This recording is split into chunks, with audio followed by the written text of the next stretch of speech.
오늘 함께 나눌 오이코스 본문은 마가복음 6장부터 7장까지의 말씀입니다.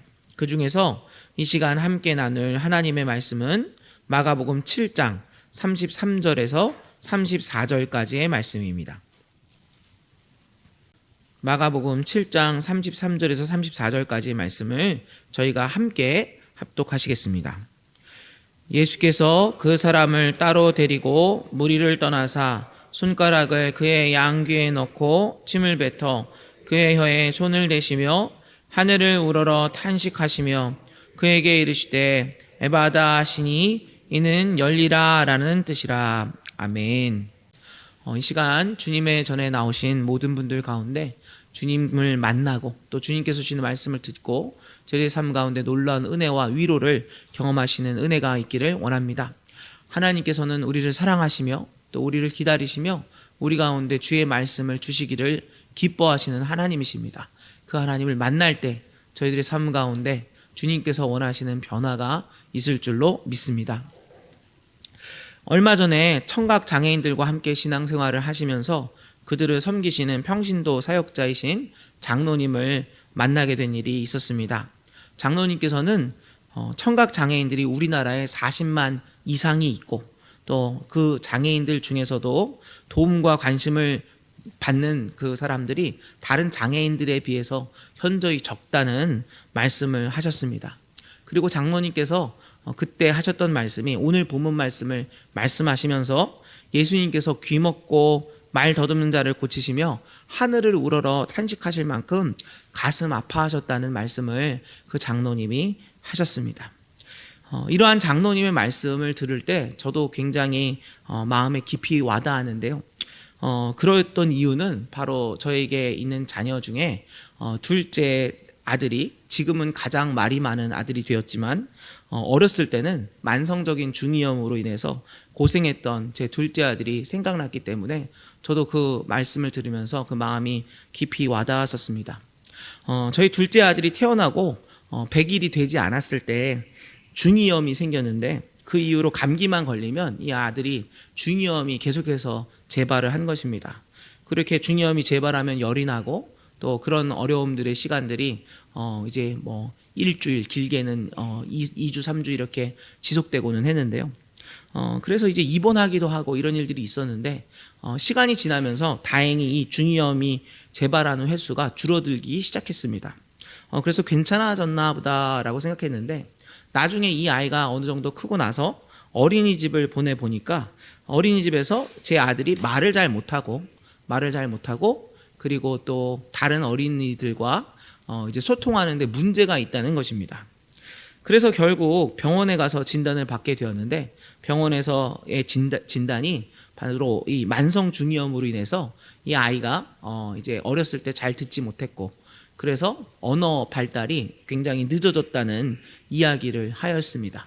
그리고 의사가 얘기했던 말이 뭐냐면 이 아이가 이 중이염 가운데 있을 때 마치 동굴 멀리서 사람이 이야기하는 것처럼 그렇게 웅웅거리는 소리로 말을 들어야 했을 것이고 그래서 지금 말을 잘못하지 못하고 또 의사소통이 안 된다고 그래서 이 아이가 언어 치료를 받아야 된다. 그리고 치료의 성공 여부에 따라서 학업을 진행해야 된다라고 이렇게 의사가 말을 했습니다.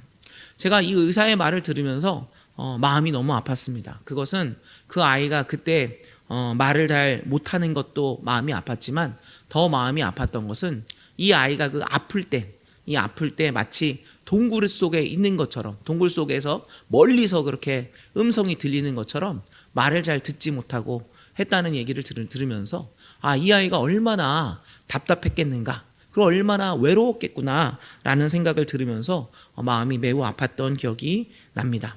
감사하게도 제 아들은 이렇게 몇 년간의 언어 치료 끝에 이제 잘 듣게 되어서 학교도 잘 다니게 되어서 너무 감사히 잘 다니고 있지만 이때 경험을 통해서 저는 말을 잘 듣지 못하고 또 말하지 못하는 것이 얼마나 고통스러운지 알게 되었고 또한 이때 경험을 통해서 사람은 잘 듣지 못하면 말도 잘 할 수 없게 되는구나 라는 것을 알게 되었습니다. 이렇게 들을 수 없고 말할 수 없는 것은 사람에게 극심한 고통을 주는 장애입니다. 부모의 사랑하는 말도 또 격려하는 말도 들을 수 없고 이해할 수 없다면 얼마나 외롭고 마음이 아프겠습니까? 더 나아가서 그래서 말도 하지 못하게 된다면 얼마나 답답한 일이겠습니까? 분명히 예수님께서도 이렇게 귀먹고 말 더듬는 것이 얼마나 아프고 답답한 것인지 아셨던 것으로 보입니다. 많은 병든 사람과 귀신 들린 사람을 예수님께서 고치셨는데 예수님께서 이렇게 누군가를 고치면서 그 대상을 향해서 고치는 대상을 향해서 탄식하셨다는 표현은 오늘 말씀에만 나오는 표현입니다. 물론 그 전에 이제 손 마른 자를 고치실 때도 탄식하셨다는 표현이 있지만 그 탄식하셨다는 것은 그 대상이 아니라 그 옆에서 예수님을 고소하려고 했던 바리새인들 향해서 탄식하셨던 것이고요. 이렇게 그 대상을 향해서 고치는 대상을 향해서 하늘을 우러러 탄식하셨다는 표현은 오늘 말씀에 나오는 표현입니다. 그러면 왜 예수님께서는 이렇게 귀신 들린 자들을 고치시기도 하시고 다른 극심한 질병을 고치시기도 하셨는데 어째서 귀 먹고 말 더듬는 사람을 고치시면서 하늘을 우러러 탄식하셨을까요? 오직 믿음으로 구원을 얻을 수 있고 그런데 이 믿음은 무엇에서 납니까? 믿음은 들음에서 나지 않습니까? 근데 믿음은 들어야 나는데 이 들을 수 없기 때문에 하나님의 복음을 들을 수 없기 때문에 예수님께서 그렇게 하늘을 우러러 탄식하셨다라고 생각해 볼 수 있겠습니다. 하나님의 말씀을 들어야 구원을 얻을 수 있기 때문에 귀먹은 사람을 향해서 이렇게 예수님이 마음을 안타깝게 여기셨던 것입니다. 그래서 예수님은 귀먹은 사람의 귀와 혀에 손을 대시고 에바다 열리라고 선포하심으로 그를 들을 수 있게 하시고 말할 수 있게 치료해 주신 것이 바로 오늘 본문의 말씀입니다. 그러면 오늘 말씀은 오늘을 살아가는 우리에게는 어떤 의미가 있겠습니까? 먼저 우리가 영적으로 귀먹은 사람은 아닌지 생각해 보아야 합니다. 예수님께서는 생명의 말씀을 들을 수 없었던 사람을 향해서 하늘을 우러러 탄식하실 만큼 가슴 아파하셨습니다. 만일 저와 여러분이 그저 세상의 소리는 들을 수 있지만 하나님의 말씀을 잘 들을 수 없고 깨달을 수 없다면 우리 역시 영적인 청력 장애가 생겼다는 것을 인정해야 하는 겁니다. 하나님의 말씀이 잘 들리지도 않고 또 감동도 없다면 예전에는 하나님의 말씀을 들을 때마다 눈물이 나고 하나님 말씀을 들을 때마다 나의 삶 가운데 변화가 일어나는데 말씀이 잘 들리지 않는다면 영적인 감동이 없다면 우리도 예수님께 나아가서 우리의 영적인 청력을 회복시켜 주시기를 간구해야 할 것입니다. 우리가 예수님께 나아가 우리의 영적인 청력을 회복시켜 주시기를 간구한다면 예수님께서는 오늘도 우리를 불쌍히 여기시고 우리의 영적인 청력을 회복시켜 주실 것입니다. 우리가 정말 이렇게 만약에 자녀가 이렇게 영적으로 그리고 또 청력이 잃었다라고 생각하면 얼마나 안타까워하겠습니까? 하나님께서는 마찬가지로 우리가 영적으로 하나님의 말씀을 들을 수 없고 답답하고 마음이 아프고 힘들어한다라고 한다면 우리가 예수님께 나아갈 때 저와 여러분의 영적인 청력을 회복시켜 주실 줄로 믿으시기를 바랍니다. 그래서 주님께 나아가서 주님, 저의 영적인 청력을 회복시켜 주시옵소서. 주님의 말씀을 들을 수 있게 해 주옵소서라고 기도하고 나아가시는 저와 여러분 되시기를 원합니다. 또한 우리가 영적으로 청력이 약해져 있다면 바르게 말할 수도 없다라는 것을 인정해야 합니다. 사람이 말을 하려면 그 말을 먼저 수없이 들어야 말을 배우게 되지 않습니까? 마찬가지로 그리스도인도 하나님의 자녀답게 말하려면 내 생각과 내 말을 하는 게 아니라 내가 하고 싶은 말, 내 입에 나오는 말을 그대로 그냥 하는 것이 아니라 그리스도인이 하나님의 자녀답게 말하려면 누구의 말을 들어야 되겠습니까? 하나님의 말씀을 먼저 들어야 하는 겁니다. 말씀을 듣고 그 말씀을 깨달아야 그리스도인으로서 해야 할 말을 할 수 있게 되는 것입니다. 복음을 듣지도 알지도 못하는데 어떻게 복음을 전할 수 있겠습니까? 우리는 먼저 하나님의 말씀을 경청하고 그 말씀에 순종함으로 그 말씀을 배워야 합니다. 하나님 나라의 말을 배워야 하는 것입니다. 그리고 그 말씀을 선포할 때 하나님의 말씀은 오늘도 살아서 역사하여서 우리 자신과 또 이 땅을 변화시키는 하나님의 능력이 될 것입니다. 마지막으로 우리는 우리 주위에 있는 청각장애인들이 복음과 사랑을 들을 수 있도록 도와주어야 합니다. 오늘 본문 앞절인 32절에는 이렇게 나와 있습니다. 사람들이 귀 먹고 말 더듬는 자를 데리고 예수께 나와 안수하여 주시기를 간구하거늘. 성도 여러분, 어떻게 귀 먹고 말 더듬는 자가 예수님께 나올 수 있었습니까? 사람들이 그를 불쌍히 여겨서 그를 데리고 예수님께 나와서 안수해 주시기를, 주님, 이 사람을 안수해서 기도해 주시고 하나님 이 불쌍한 자녀를 고쳐주옵소서라고 간구하는 사람들이 있었다는 것입니다. 성도 여러분, 우리는 우리 주위에 있는 장애우들, 특별히 귀 먹고 말을 할 수 없는 청각장애인들에게 관심을 가지고 그리고 그들이 예수님께로 올 수 있도록 도와야 합니다. 감사하게도 이제는 수어를 통해서 장애우들과 소통할 수 있게 되어서 우리는 그 옛날보다 훨씬 수월하게 그들에게 복음을 전하고 또 도울 수 있는 방법이 있습니다. 이렇게 장애우들에게 복음을 전하고 그들을 돕고 함께 복음의 공동체를 이루는 것, 이것이 예수님의 사랑을 실천하는 일임을 잊지 마시기를 바랍니다. 제가 영락교회에 와서 잊을 수 없었던 장례식이 있습니다. 한 어머니가 돌아가셨는데 원래 그분에게는 1남 2녀의 자녀가 있었습니다. 그 중에서 아들만, 그 1남 2녀 중에 아들만 이제 정상의 청력을 가지고 있었고, 가슴 아프게도 2명의 딸은 거의 듣지 못하는 청각 장애를 가지고 태어났습니다. 그래서 이 어머니가 이 아들을 많이 의지하고 사셨는데 아들이 30대가 되었을 때 아들이 그만 먼저 세상을 떠나버리고 말았습니다. 얼마나 마음이 아팠겠습니까? 그런데 이렇게 고통당하고 있는 이 어머니에게 우리 교회, 영락교회 권사님이 계속해서 찾아가서 복음을 전하셨습니다. 계속해서 찾아가서 복음을 전하시고 도와드리고 했는데 처음에는 이 어머니가 복음을 받아들이지 못하셨다고 합니다. 너무 가슴이 아파서 하나님 살아계시다면 나한테 어떻게 이런 고통이 생길 수 있냐라고 하면서 이제 주님을 받아들이지 못하셨는데, 놀라운 것은 이 딸들이 청각장애가 있었던 딸들이 먼저 예수 그리스도를 믿게 되었고, 그러면서 이 어머니도 마음이 많이 돌아오게 되었고, 그래서 돌아가시기 전쯤에 해서는 믿음을 받아들이고 사시다가 세상을 떠나시게 되었습니다.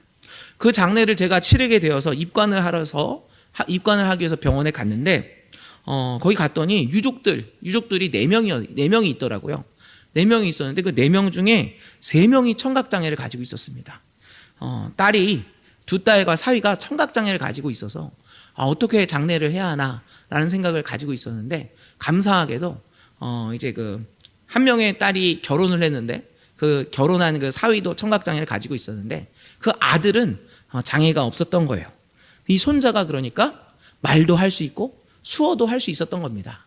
그래서 제가 복음을 전하면, 하나님 말씀을 전하면 그 손자가 이제 그 설교를 통역해서 수어로 통역해서 가족들에게 전해서 그렇게 예배를 드렸던 기억이 있습니다.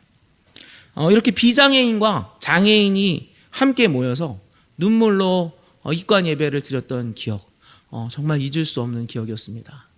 근데 제가 이 장례를 치르면서 생각했던 것이, 야, 이 손자가 얼마나 귀한가.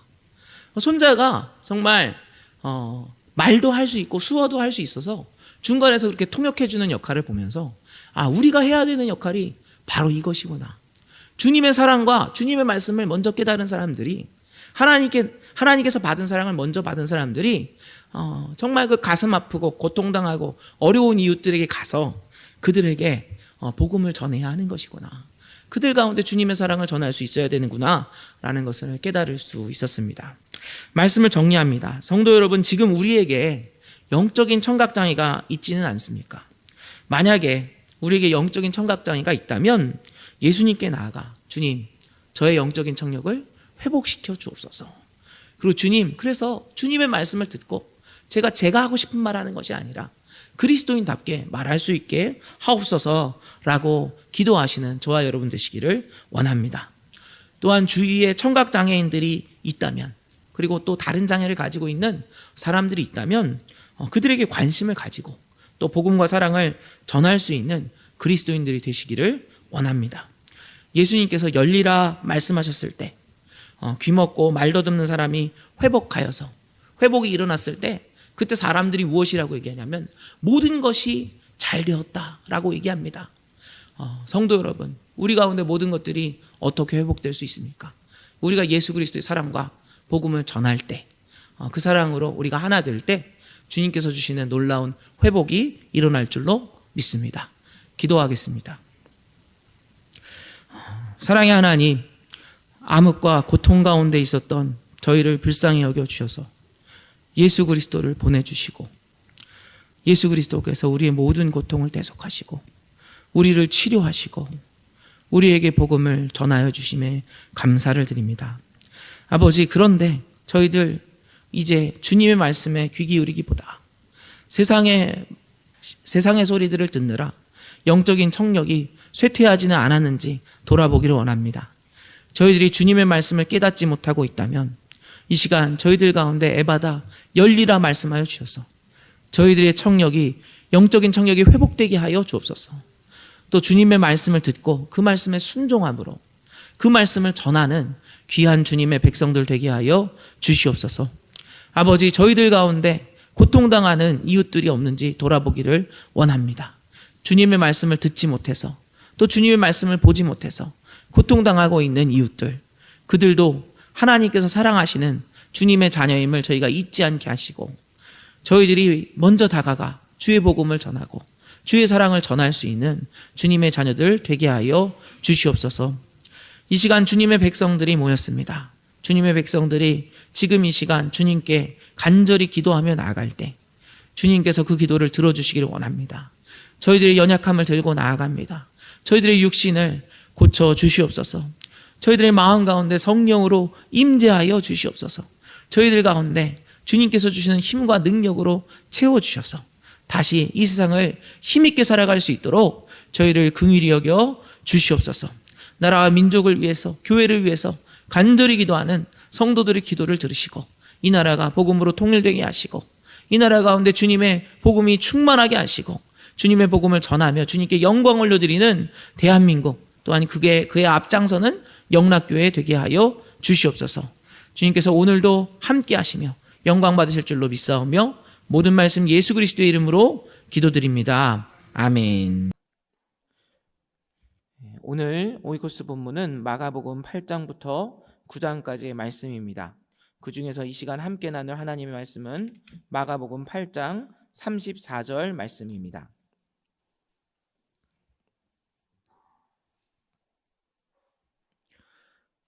마가복음 8장 34절의 말씀을 저와 여러분이 한 목소리로 합독하시겠습니다. 무리와 제자들을 불러 이르시되 누구든지 나를 따라오려거든 자기를 부인하고 자기 십자가를 지고 나를 따를 것이니라. 아멘. 이 시간 주님의 전에 나오신 모든 성도님들을 환영하고 축복합니다. 주님께서는 저희들보다 먼저 저희들을 사랑하시고 저희들을 불러주시고 저희들을 기다리시며 저희들에게 축복하시기 원하시는 좋은 아버지가 되십니다. 저희가 주님의 전에 나와 주님께 기도드리며 또 주님을 바라보며 나아갈 때 주님께서 오늘 우리에게 필요한 은혜를 주시고 또 저희들에게 세임을 주실 줄로 믿습니다. 오늘은 참된 제자가 누구인지 그리고 예수님을 따르려면 어떻게 해야 하는지 은혜를 나누려고 합니다. 이 시간 저와 여러분 가운데 성령 하나님께서 말씀하심으로 우리 모두가 예수님의 참된 제자가 되는 은혜가 있기를 원합니다. 성도 여러분, 제자 중에 제자가 누구였습니까? 오늘 본문의 앞에 나오는 베드로가 누가 뭐래도 제자 중에 제자, 수제자 중에 수제자였습니다. 예수님께서는 번화한 가이사라 지방을 지나가시다가 제자들에게 자신을 누구라고 생각하는지에 대해 물어보셨습니다. 제자들이야말로 예수님 자신에 대해서 제대로 알고 있기를 기대하셨기 때문에 제자들에게 예수님께서는 질문하셨고, 그리고 제자 중에 제자였던 베드로가 이렇게 이야기하였습니다. 주는 하나님의 그리스도이십니다. 그리고 우리의 구원자이시며 살아계신 하나님의 아들이십니다. 이렇게 베드로가 고백하였습니다. 이 대답은 예수님께서 들으시기에 언뜻 보기에는 100점짜리 대답이었습니다. 우리의 구원자, 그리고 예수님께서는 하나님의 아들이십니다 라고 고백하는, 그리고 더구나 세상의 번화한 곳을 지나가다가 물어보셨는데도 하나님께서 허락하신 예수님이야말로 하나님의 아들이십니다, 우리의 구원자가 되십니다 라고 고백한 베드로의 고백은 정말 예수님의 마음에 흡족한 대답이었고, 그래서 예수님께서는 베드로를 칭찬하시고 큰 복을 허락해 주십니다. 예수님께서는 이렇게 예수님을 하나님의 아들로 믿고 구원자로 고백한 베드로가 기도할 때 그 기도가 하늘에서 응답될 것이라고 축복하셨습니다. 성도 여러분, 우리가 예수님께서 하나님의 아들이심을, 그리고 나의 구원자 되심을 정말로 온전히 믿고 고백할 수 있다면 하나님께서는 우리의 모든 기도를 들으시고 응답하실 것입니다. 그렇다면 문제는 무엇입니까? 문제는 우리가 정말로 예수님을 나의 구원자로 진짜 믿고 있는지에 달려 있습니다. 저는 저와 여러분이 예수님을 하나님의 아들로 나의 구원자로 분명하게 고백하실 수 있기를 원합니다. 이렇게 계속되는 칭찬 가운데 베드로가 어떻게 생각했겠습니까? 아마 그 마음속으로 그렇게 생각했을 것입니다. 그래, 역시 나는 예수님의 수제자야. 나는 예수님의 진짜 제자야. 나야말로 정말 제자야. 예수님 얼마나 기뻐하시겠어? 나는 이제 예수님의 사랑을 받을 거야. 이렇게 생각하지 않았겠습니까? 그런데 이어지는 예수님의 말씀은 충격이었습니다. 그것은 예수님께서 이제 이 땅의 왕이 되시는 것이 아니라 십자가에서 죽으셔야 한다는 순환을 예고하는 말씀이었습니다. 그러자 베드로는 예수님께 절대로 그럴 수 없다고 강하게 말렸습니다. 왜냐하면 베드로가 정말 원했던 것은 잘 나가는 예수님을 따라서 자신도 잘 나가는 것이 목적이었기 때문입니다. 그런데 만약에 예수님이 십자가에서 죽어버리시면 자기는 그대로 완전히 망하는 것이기 때문에, 그리고 여기서 예수님께서 말씀하시는 것은 예수님께서 십자가를 지시면 어떻게 되겠습니까? 당시 십자가를 지는 것은요, 어떤 정치적인 목적을 가진 배반을 했던 로마 제국을 향해 배신을 했던 사람들에게 내려지는 형벌이었습니다. 그러면 배신자를 쫓는 사람들은 어떻게 되겠습니까? 배신자를 쫓는 사람들도 역시 죽음을 피할 수 없게 되는 것입니다. 그렇기 때문에 베드로는 절대 안 된다고 그렇게 말했던 것입니다. 그러자 예수님은 어떻게 말씀하십니까? 베드로에게 사단아 물러가라. 내가 하나님의 일을 생각하는 것이 아니라 자기 자신의 일을 꾀하는도다. 이렇게 꾸짖으셨던 것입니다. 그런데 사실 여러분, 베드로가 예수님에게 십자가를 지시지 마세요 그랬던 것은 물론 자신의 욕심도 있지만 예수님 보고 고난당하지 마세요, 죽으시면 안 됩니다, 어떻게 생각하면 예수님을 걱정하는 것처럼 들릴 수도 있었을 것입니다. 그런데 왜 예수님께서는 베드로를 향해서 강하게 사단아 물러가라 이렇게 꾸짖으셨던 것입니까? 그것은 베드로가 원하는 그리스도, 베드로가 원하는 메시아와 예수님께서 바라보시는 구원자가 완전히 달랐기 때문입니다. 베드로가 원했던 메시아, 베드로가 원했던 구세주는 어떤 메시아입니까? 그것은 바로 현실, 세상에서 자신을 구원해주고, 현실에서 자기가 원하는 대로 해주고, 자신의 뜻대로 정치적으로 군사적으로 그를 이끌어줄 그런 메시아를 기대했던 것입니다. 그런데 예수님이 원하셨던 메시아는 무엇입니까? 그것은 죄와 사망에서, 그리고 어떤 방법으로? 자신의 죽으심으로 구원하시는 메시아, 하나님의 나라를 이 땅에 임하게 하시는 메시아가 되시는 것이 예수님의 목적이었기 때문입니다.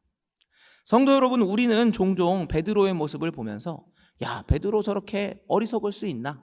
어떻게 예수님을 그렇게 오래 쫓아다녔으면서도 예수님의 그 원래 목적을 모를 수 있어? 라고 생각할 수도 있습니다. 그런데 여러분, 과연 우리가 바라보고 있는 메시아, 우리가 원하는 메시아는 베드로가 원했던 메시아와 다릅니까?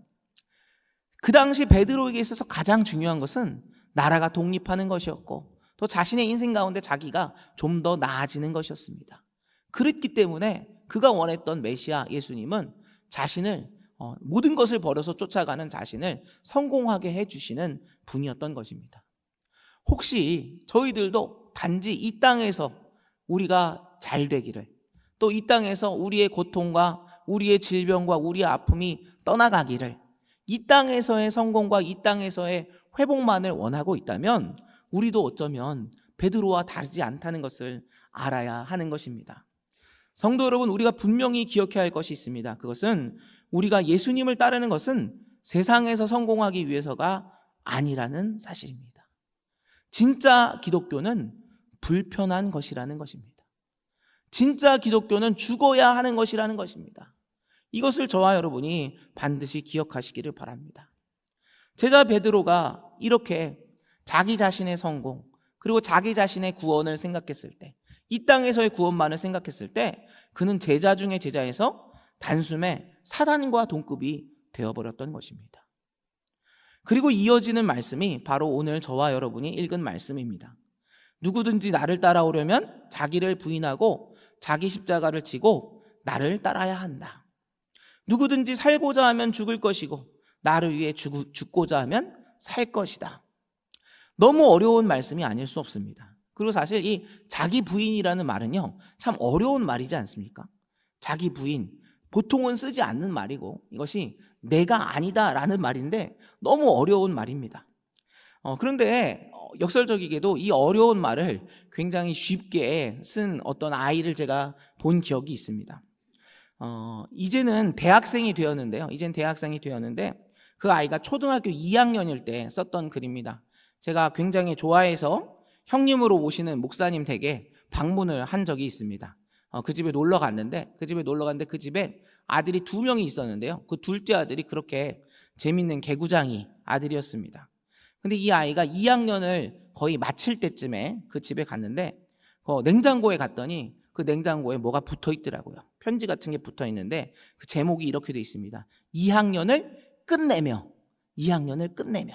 그러면서 이렇게 돼 있었습니다. 나는 2학년에도 제잘저잘 떠들었지만 3학년에는 아니다. 나는 2학년에는 선생님 말씀을 안 들었지만 3학년에는 아니다. 나는 2학년에는 엄마 말을 안 들었지만 3학년에는 아니다. 이제 2학년은 끝났다. 이 아이는 자신이 2학년 때에는 자신이 원하는 대로 살았지만 3학년 때는 그렇게 하지 않겠다고 써놓은 겁니다. 그리고 너무 재밌었던 게 아니다 이렇게 써놓은 겁니다. 재미있는 이야기이지만 내가 아니다. 이제 더 이상 2학년 때 내가 아니다. 나는 이제 3학년이 되었다. 나는 더 이상 이전의 내가 아니다. 이렇게 썼던 그 아이의 그 이야기가요, 어떻게 보면 자기 부인인 것입니다. 물론 그 아이는 또 넘어졌겠죠. 또 많이 방황했겠죠. 그러나 그의 삶 가운데 더 이상 나는 이전의 내가 아니다. 나는 예전과는 다르게 살겠다. 이렇게 분명히 썼던 것입니다. 성도 여러분, 완전한 자기 부인이 무엇입니까? 자기 부인은 자기의 욕심이나 자기의 인격, 그리고 자기의 꿈꾸는 바를 내려놓는 것입니다. 완전한 자기 부인은요, 더 이상 나의 욕심이나 나의 꿈대로 움직이는 것이 아니라, 이제는 내가 말고, 내가 내 주인이 아니고 다른 무엇인가가 나를 지배하고 다른 무엇인가에 따라서 살겠다는 것입니다. 그리고 그리스도인의 자기 부인은 이제는 내가 사는 것이 아니요 누가 살아야 되는 것입니까? 바로 예수님께서 내 안에 사셔야 하는 것입니다. 예수님의 소망대로 살겠다고 다짐하는 것입니다. 나는 더 이상 내 인생의 주인이 아니다. 나는 끝났다. 나는 더 이상 내가 원하는 대로 살지 않겠다. 예수님이 원하시는 대로, 예수님이 원하시는 꿈꾸는 대로, 예수님이 원하시는 소망대로 살겠다고 고백하는 것입니다. 이렇게 고백할 때 우리는 진짜 제자로의 삶을 살 수 있게 됩니다. 근데 여러분, 이렇게 고백하는 것은요, 제자로서의 삶을 시작하는 겁니다. 더 어려운 2가지가 남았습니다. 무엇입니까? 그것은 바로 십자가를 지는 것과 예수님을 위해 죽는 것입니다. 언뜻 생각해 보아도 이것은 불가능한 일인 것처럼 보입니다. 예수님, 내 모든 욕심을 내려놓겠습니다. 말은 할 수 있어도 예수님께서 지신 십자가를 지고 예수님을 위해 죽는 것은요, 할 수 없는 것처럼 보입니다. 그러나 여러분, 사실 제가 말씀드린 3가지, 첫 번째 뭐예요? 자기 부인, 그리고 십자가를 지는 것, 그리고 예수님을 위해 죽는 것은요, 그것은 사실은 세 가지인 것처럼 보이지만 한 가지입니다. 우리가 진짜 우리 인생의 주인이 아니라면요, 내가 이제 내 인생의 주인이 아니라 내가 가고 싶은 대로 가는 것이 아니라 예수님이 원하시는 대로 가는 그런 예수님의 정말 종이 된다면, 그렇게 된다면 우리 인생은 우리가 원하는 곳으로 가는 것이 아니라 주님이 이끄시는 곳으로 향하게 되기 때문입니다. 주님이 바라보시고 주님이 가시는 길로 가는 것이기 때문입니다. 오늘 말씀처럼 어떻게 되어 있습니까? 오늘 말씀처럼 누구든지 나를 따라오려거든 자기를 부인하고 자기 십자가를 지고 나를 따를 것이니라. 우리가 정말로 자기 부인이 되고 내가 예수 그리스도의 종이 되고 예수님을 따라간다면 우리는 어떤 길을 가게 됩니까? 누구의 길을 가게 됩니까? 예수님의 길을 가게 되는 겁니다. 그리고 이 예수님의 길은 우리가 알고 있는 것처럼 예수님의 길은 좁은 길이고 예수님의 길은 십자가의 길이기 때문입니다. 우리가 예수님을 온전히 주님으로 고백하고 또 예수님의 말씀대로 순종하며 살게 된다면 우리는 자연히 십자가의 길을 계속해서 걸어가게 될 것입니다. 그런데 문제가 있죠. 문제가 뭐냐면 우리가 이렇게 자기 자신을 부인하고 그 뜻대로 순종하며 길을 가려고 하는데 계속해서 누가 살아난다는 것이죠? 부인했던 내 자신이 자꾸 살아난다는 겁니다. 계속해서 살아납니다. 어떻습니까? 사도 바울은 무엇이라고 고백했습니까? 나는 날마다 죽노라. 여러분, 왜 날마다 죽어야 합니까? 날마다 살아났기 때문에, 날마다 자기 자신이 살아났기 때문에 사도 바울조차도 나는 날마다 죽노라라고 고백했던 것입니다.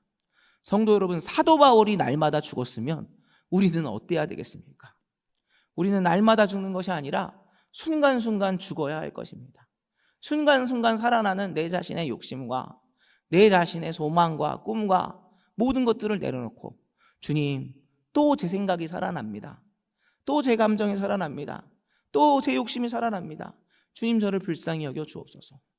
다시 주님이 살아나기를 원합니다. 기도하시는 저와 여러분 되시기를 원합니다. 그러나 여러분, 우리가 그렇다고 해서 너무 염려할 필요는 없습니다. 왜냐하면 내가 나의 인생을 정말로 죽이고 예수님께 나의 인생을 올려드리면 나의 인생은 더 이상 나의 인생의 것이 아니기 때문에, 나의 인생이 아니기 때문에 인생의 주인이 되시는 예수님께서 온전히 책임지시기 때문에 저희는 두려워할 필요가 없습니다. 주님께서 우리의 인생을 이끌어 주시고 우리와 함께 십자가를 지고 가시기 때문에, 우리를 영원한 생명으로 이끌어 주시기 때문에 우리는 두려워할 필요가 없습니다. 그래서 우리가 해야 될 것은 사실은 한 가지입니다. 무엇입니까? 바로 예수님을 따라가는 것입니다. 예수님의 길을 가는 것입니다.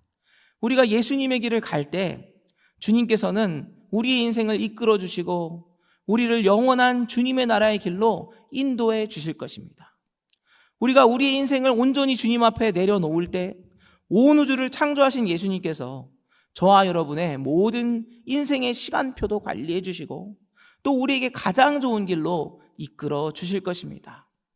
우리 인생 가운데 아픔과 어려움들도 있을 것입니다. 그러나 예수님께서 부활하셔서 가장 높으신 보좌에 오르신 것처럼 우리의 인생을 영원한 영광과 진정한 기쁨이 넘치는 하나님의 나라에 갈 때까지 우리의 인생을 인도해 주실 것입니다. 말씀을 정리하겠습니다. 성도 여러분, 오늘 우리는 참된 제자가 누구인지 그리고 제자로서 사는 것이 무엇인지 생각해 보았습니다. 그리고 우리가 가야 될 길은 명백합니다. 우리가 제자로서 가야 할 길은 십자가의 길, 희생하고 낮아지는 길입니다. 자기를 부인하고 예수님이 가신 십자가의 길을 걸어가야 합니다. 십자가의 길을 걷는 삶은요, 하나님을 사랑하고 이웃을 온같이 사랑하기에 희생하는 삶입니다. 나의 욕심대로 사는 것이 아니라 예수님이 나의 인생의 주인이시기 때문에 나를 통해 예수님의 향기가 내가 있는 곳에서 드러나게 하는 삶입니다. 예수님께서 순종하라 하시니 순종하는 삶입니다.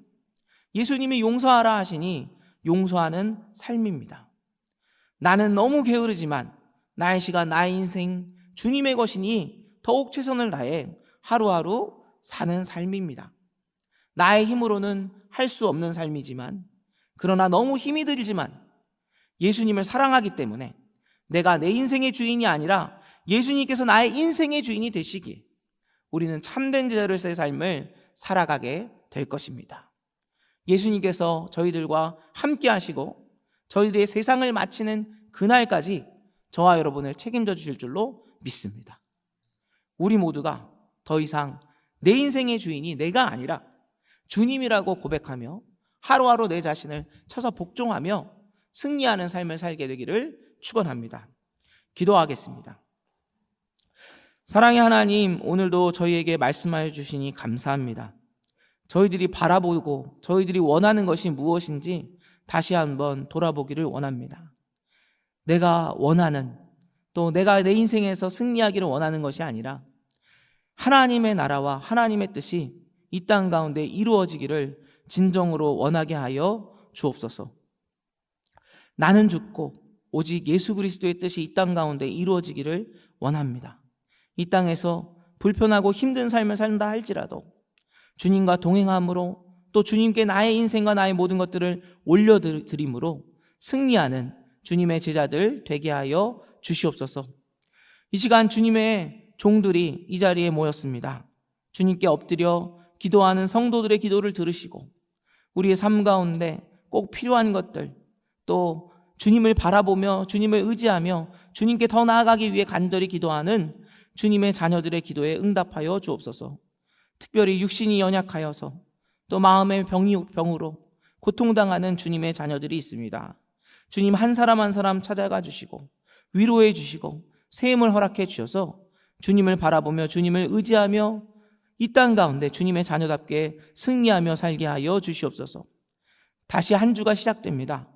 아버지, 저희가 저희들의 삶 가운데 조금이라도 예수님을 더 닮아가는 주님의 자녀들이 되기를 원합니다. 주님을 바라보게 하시고 또 주님을 사랑하기에 세상을 미워할 수 있는 주님의 제자로 살게 하여 주시옵소서. 주님께서 우리와 항상 함께 하시며 또 동행하시는 그 은혜 가운데 하루하루 승리하며 또 주님의 사랑하는 사람들을 저희들도 사랑하며 섬기게 하여 주시옵소서. 모든 말씀 예수 그리스도의 이름으로 기도드립니다. 아멘.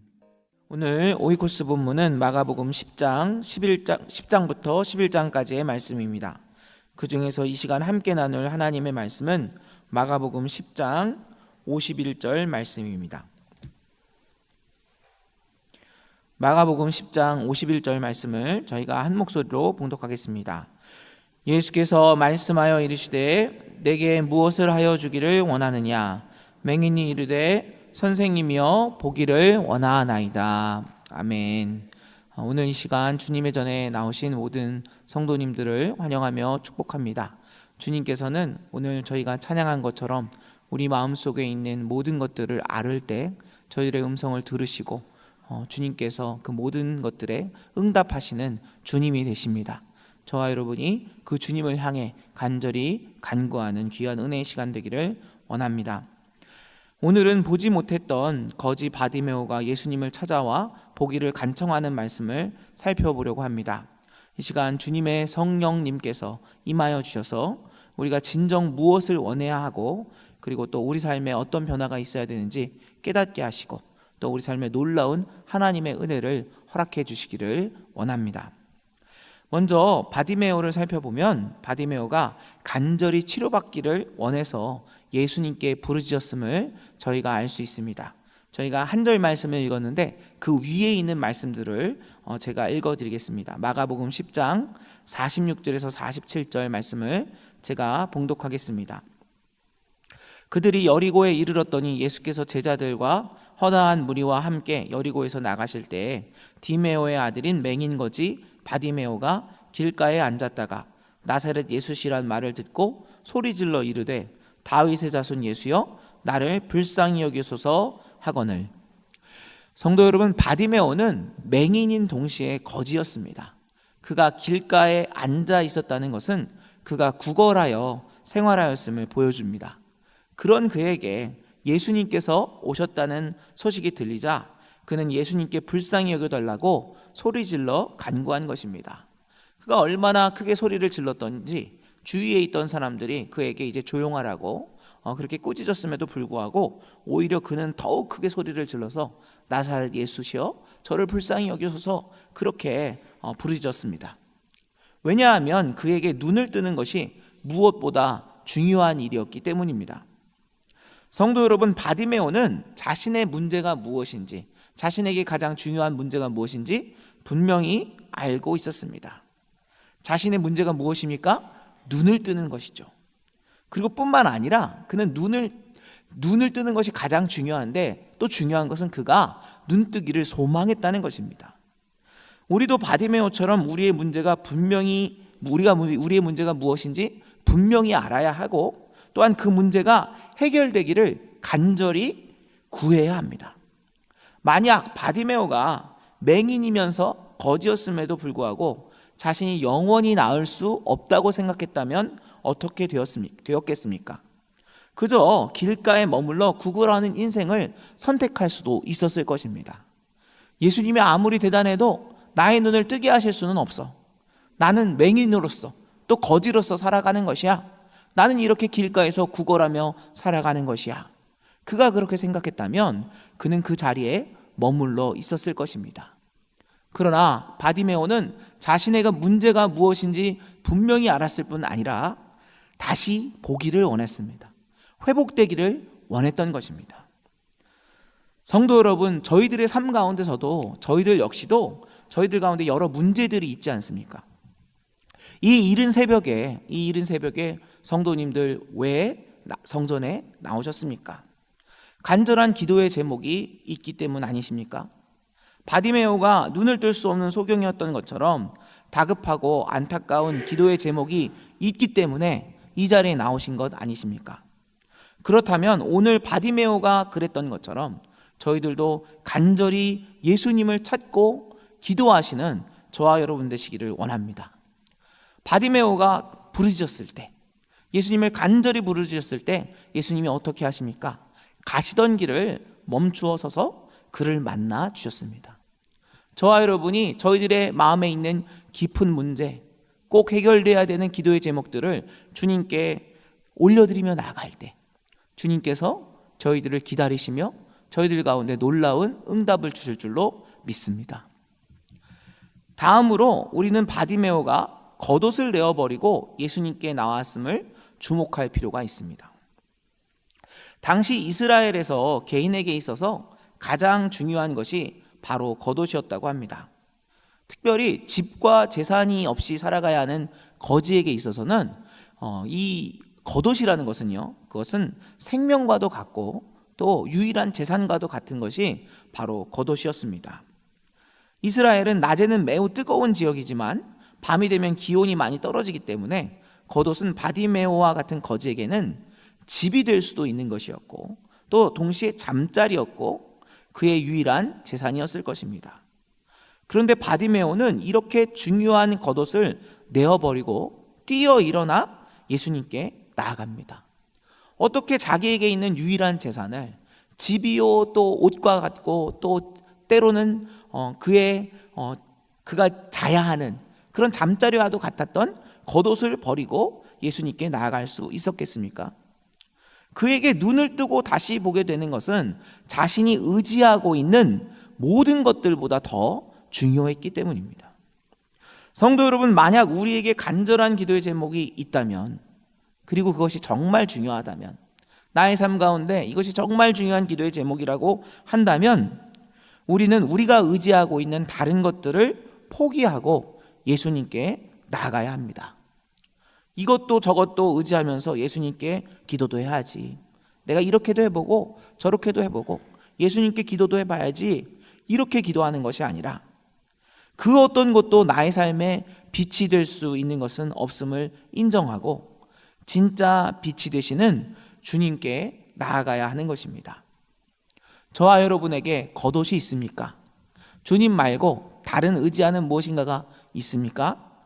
그렇다면 이 시간 내가 의지하는 겉옷과도 같은 것들을 내어버리고 주님께 나아갔던 바디메오처럼 저희들도 모든 것들을 내어버리고 주님께 뛰어나가시는 저와 여러분 되시기를 원합니다. 이렇게 바디메오가 주님 앞에 나왔을 때 예수님께서는 이렇게 물어보십니다. 내게 무엇을 하여 주기를 원하느냐 물으십니다. 성도 여러분, 시각장애인이 온갖 장애문을 넘어서 예수님께 나왔습니다. 보지 못하는 걸 예수님이 모르셨겠습니까? 알고 계셨습니다. 뿐만 아니라 바디메오는 전 재산과도 같은 겉옷까지 버려두고 예수님께 나왔습니다. 그런데 예수님께서는 무엇을 원하느냐고 물으셨습니다. 그리고 예수님께서는 이 시간 저희들에게도 동일하게 물어보십니다. 내가 무엇을 원하느냐? 바디메오에게 예수님은 물으셨습니다. 바디메오야, 내가 무엇을 원하느냐? 눈을 뜨기를 원하는 거 알겠는데 눈을 떠서 무엇을 보기를 원하느냐? 내가 자유로워진다면 무엇을 하기를 원하느냐? 내가 다시 건강해진다면 너는 어떤 삶을 살기를 원하느냐? 너는 무엇을 보고 무엇을 따르기를 원하느냐? 이렇게 마음속으로 물어보셨을 것입니다. 바디메오는 예수님의 이와 같은 물으심에 내가 보기를 원합니다 라고 대답했습니다. 저는 이 대답에 생략된 부분이 있다고 생각합니다. 바디메오는 마음으로 예수님께 이렇게 고백했을 것입니다. 예수님, 내가 보기를 원합니다. 내가 예수님 보기를 원합니다. 내가 하나님의 나라를 보기 원합니다. 이렇게 고백했을 것입니다. 바디메오의 마음이 이런 마음이었으면 그 다음 구절을 보면 더 정확히 알 수 있습니다. 예수님께서는 바디메오를 눈을 뜨게 하셨는데 어떻게 눈을 뜨게 하셨습니까? 예수님께서 이렇게 말씀하십니다. 예수께서 이르시되 가라, 내 믿음이 너를 구원하였느니라. 이렇게 말씀하셨을 때 바디메오가 눈을 뜨게 됩니다. 그리고 예수님 뭐라고 말씀하셨습니까? 가라고 말씀하셨습니다. 이제 네가 원하는 곳으로 가라. 네가 바라는 것을 바라. 네가 가고 싶은 대로 가라. 그랬을 때 바디메오가 어떻게 됩니까?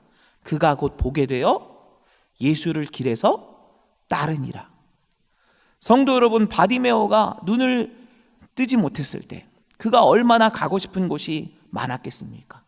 얼마나 보고 싶은 곳이 많았겠습니까? 그런데 그가 눈을 떴을 때 누구를 바라보았습니까? 예수님을 바라보았습니다. 그가 가고 싶은 곳이 얼마나 많았겠습니까? 그런데 그가 어디로 갔습니까? 예수님을 따라갔습니다. 그가 진정 보기 원했던 것, 가기 원했던 곳이 이 세상이 아니라 하나님의 나라였기 때문인 것입니다. 성도 여러분, 우리가 진정 원하는 것이 무엇인지를 분명히 해야 합니다. 그저 하나님, 제가 복받기를 원합니다.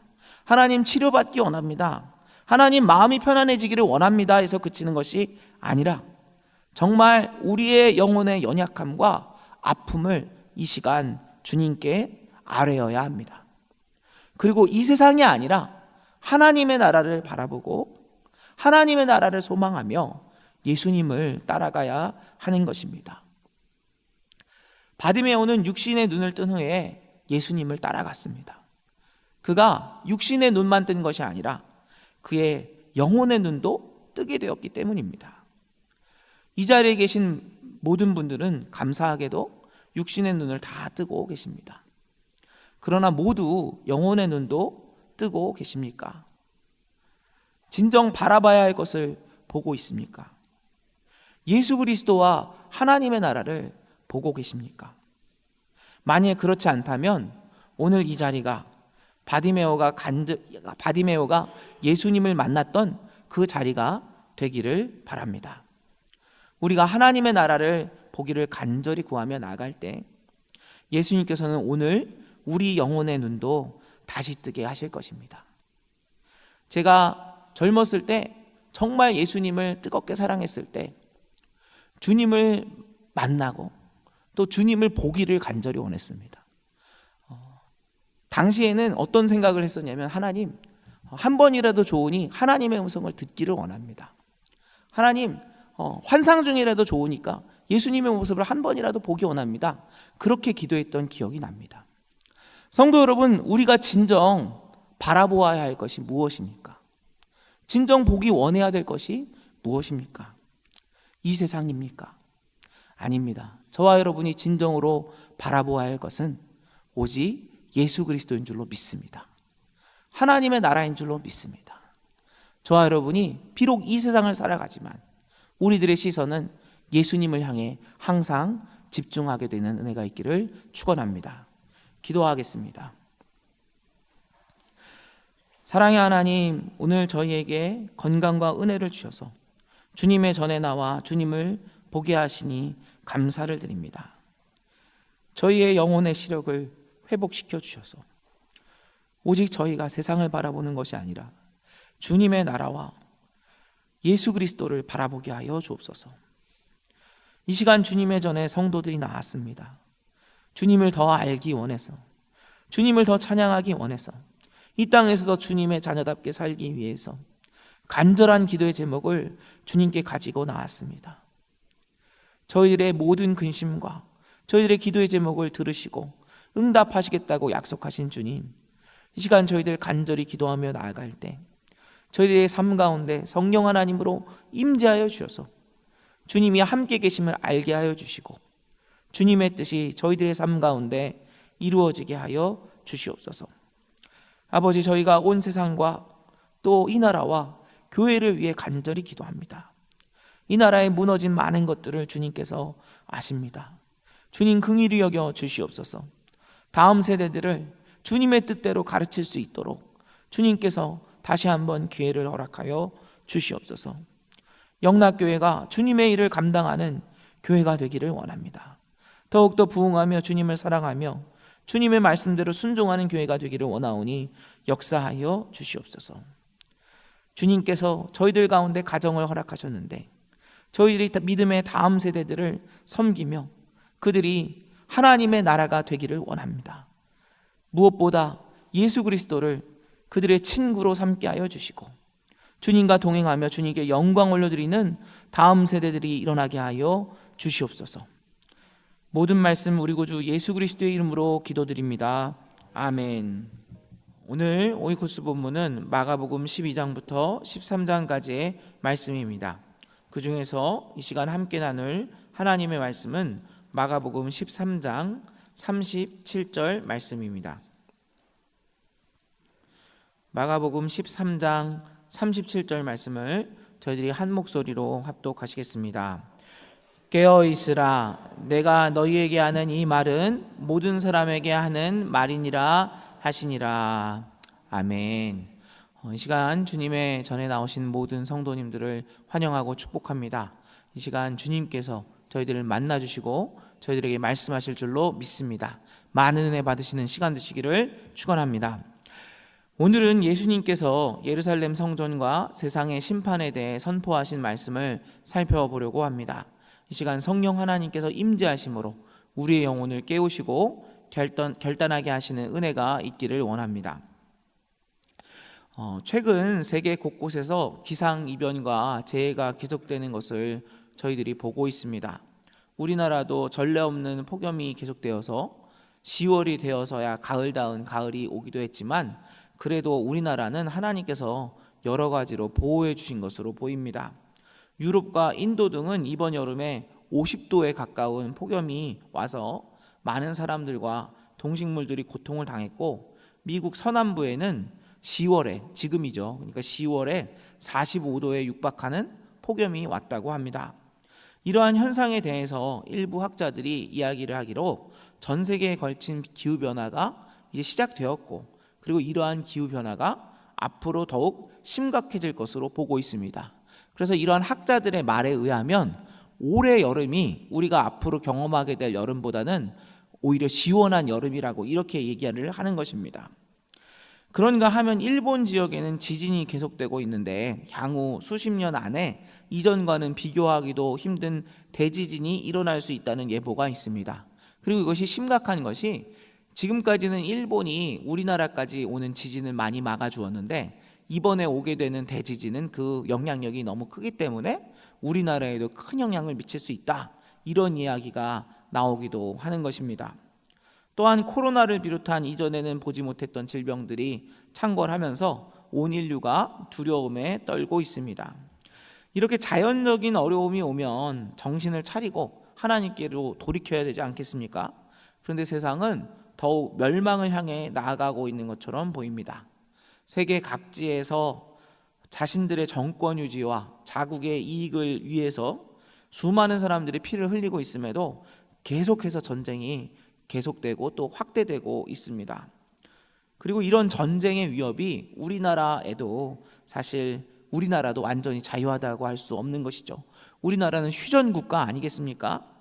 북한의 3대 세습 정권은 전 세계에서 가장 인권을 탄압하는 정권입니다. 이제는 자신들의 정권 유지를 위해서라면 청소년들까지 처형하는 그런 잔인한 정권입니다. 이러한 북한 정권이 가장 위험한 핵무기 등으로 무장해서 우리를 위협하고 있는 것이 현실입니다. 그래서 우리나라도 더욱 깨어서 기도하며 또 준비해야 하는 그런 상황인 것입니다. 이렇게 계속되는 기상이변과 재해들 그리고 끊임없는 전쟁이 계속되고 있는 가운데 일반 학자들도 무슨 얘기를 하냐면 앞으로 인류의 종말이 한 150년 내로 오지 않겠냐, 이런 이야기들을 학자들이 하고 있습니다. 이런 얘기를 얼마 전에 목사님들과 하고 있었는데요. 그때 확실히 청년부 목사님, 굉장히 성령 충만한 오 목사님, 청년부 목사님이 이 이야기를 듣는데 이런 얘기를 하시더라고요. 예수님 오실 그날이 멀지 않은 것 같습니다. 이렇게 얘기하시는데 그렇다는 생각이 저도 들더라고요. 성도 여러분, 그렇습니다. 이 세상은 계속되는 재난과 전쟁 앞에 이제야 인류의 그날이 올 수 있다고 예측하고 있지만 예수님께서는 언제 예언하셨습니까? 이미 2000여 년 전에 인류 모두가 심판받는 그날이 올 것을 예언하셨습니다. 물론 예수님의 말씀은 예루살렘 성전의 멸망을 예언하신 것이지만 동시에 온 인류의 심판의 날을 예언하신 말씀이기도 합니다. 마가복음 13장은 바로 예수님께서 심판하실 그날에 일어날 일들을 기록하고 있습니다. 제자들이 당시 웅장한 규모를 자랑하는 성전을 지나가면서 그 성전이 얼마나 대단한지, 주님 얼마나 이 성전이 대단합니까? 이 건물이 얼마나 대단합니까? 이렇게 말했을 때 예수님께서는 그 성전에 돌 하나도 남김없이 다 무너질 것이다 라고 말씀하셨습니다. 그리고 언제 그런 일이 일어나겠냐고 묻는 그들에게 예수님께서 이렇게 말씀하셨습니다. 마가복음 13장 6절에서 8절 말씀을 제가 봉독하겠습니다. 많은 사람이 내 이름으로 와서 이르되 내가 그라하여 많은 사람을 미혹하리라.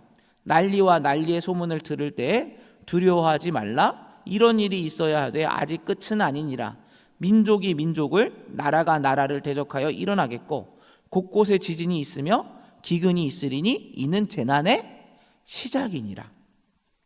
어떻습니까, 성도 여러분? 이단이 계속 성행하고 있고 또 난리와 난리, 전쟁, 지진과 기근이 있으리라는 예수님의 말씀이 정확히 이 땅에 일어나고 있지 않습니까? 그런데 이러한 현상은 재난의 시작에 불과하다고 예수님께서는 말씀하십니다. 이어지는 말씀에서 예수님께서는 재난이 계속되면서 믿는 사람들이 핍박을 받을 것이라고 말씀하십니다. 환난은 더욱 심해질 것이고 우주적인 재난들이 일어날 것이고, 그리고 우리가 알지 못하는 그때에 예수님께서 구름을 타고 큰 권능과 영광으로 임하실 것입니다. 그리고 우리가 오늘 찬양한 것처럼 천사들을 보내어 주님께서 택하신 자들을 하늘 끝까지 사방에서 모으실 것이라고 말씀하고 계십니다. 이러한 그날에 관한 말씀은 우리의 마음을 두렵게 할 수도 있습니다. 그런데 오늘 말씀에서 예수님 뭐라고 말씀하십니까? 두려워하지 말라 말씀하십니다. 왜 그렇습니까? 왜냐하면 이 날은 예수님을 믿는 그 사람들에게는 그날은 두렵기만 한 날이 아니라 영광의 그날이기도 하기 때문입니다. 물론 우리의 삶에도 고통은 있고 재난들을 경험하는 날도 있을 것입니다. 심판의 그날이 가까울수록 이러한 고통은 더욱 심해질 수도 있습니다. 그러나 우리가 분명히 믿어야 하는 것은 예수 그리스도를 믿는 믿음으로 깨어 있을 때 심판의 그날은 멸망의 날이 아니라 영원한 영광의 날이 될 것이라는 사실입니다. 저는 사실 이 땅의 재난이 심해지고 예수님이 말씀하신 징조들이 계속되는 것을 보면서 오히려 예수님의 재림이 분명하구나, 그리고 하나님의 말씀이 분명하구나 라는 것을 더욱 굳게 믿게 되었습니다. 성도 여러분, 저와 여러분이 말세의 징조가 가득한 이 시대를 살면서 더욱 깨어있기를 원합니다. 그러면 어떻게 해야 깨어 있을 수 있습니까? 첫째로 우리는 오직 성령 하나님의 충만함으로 깨어 있어야 합니다. 마가복음 13장 11절 말씀은 이렇게 기록하고 있습니다. 사람들이 너희를 끌어다가 넘겨줄 때에 무슨 말을 할까 미리 염려하지 말고 무엇이든지 그때에 너희에게 주시는 그 말을 하라. 말하는 이는 너희가 아니요 성령이시니라. 그리스도인이 핍박받을 그때에 누가 말씀하십니까?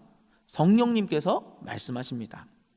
동일한 내용을 기록하고 있는 누가복음에서는 예수님께서 모든 대적이 능히 대항하거나 변박할 수 없는 구변과 지혜를 그때에 전하여 주시겠다고 말씀하셨습니다. 무슨 말씀입니까? 재난과 핍박이 가득한 이 땅에서 깨어 믿음으로 승리하는 것은 우리의 힘이 아니라 누구의 힘으로 승리할 수 있는 것입니까? 바로 예수 그리스도의 영이신 성령님의 힘으로만 가능하다는 말씀입니다. 성도 여러분, 우리가 준비해야 될 기름이 무엇입니까? 우리가 준비해야 될 기름은 바로 성령 하나님의 충만함인 줄로 믿습니다. 저와 여러분이 성령 하나님의 충만한 임재를 위해서 날마다 기도하기를 원합니다. 또한 말씀 충만이 곧 성령 충만입니다. 그래서 우리가 성령 충만하기를 원한다면 하나님의 말씀으로 충만해지시기를 원합니다. 하나님의 말씀을 듣고 날마다 묵상함으로 저와 여러분이 더욱 성령으로 충만하게 되기를 원합니다. 그때 우리는 성령 하나님으로 충만하여서 깨어서 주님의 시간을 예비하게 될 줄로 믿습니다. 둘째로 우리는 주님의 복음을 증거함으로 깨어 있어야 합니다. 우리의 영혼이 깨어날 수 있는 가장 좋은 방법이 바로 주님의 복음을 증거하는 것입니다. 성도 여러분, 주님의 복음을 증거하는 것은 해도 되고 안 해도 되는 것이 아닙니다. 복음 전파의 명령은 모든 그리스도인들을 향한 명령입니다. 마가복음 13장 10절에서 주님께서는 그날이 오기 전에 복음이 먼저 만국이 전파되어야 한다고 말씀하셨습니다. 성도 여러분, 주님의 나라가 이 땅 가운데 임하기를 원하십니까?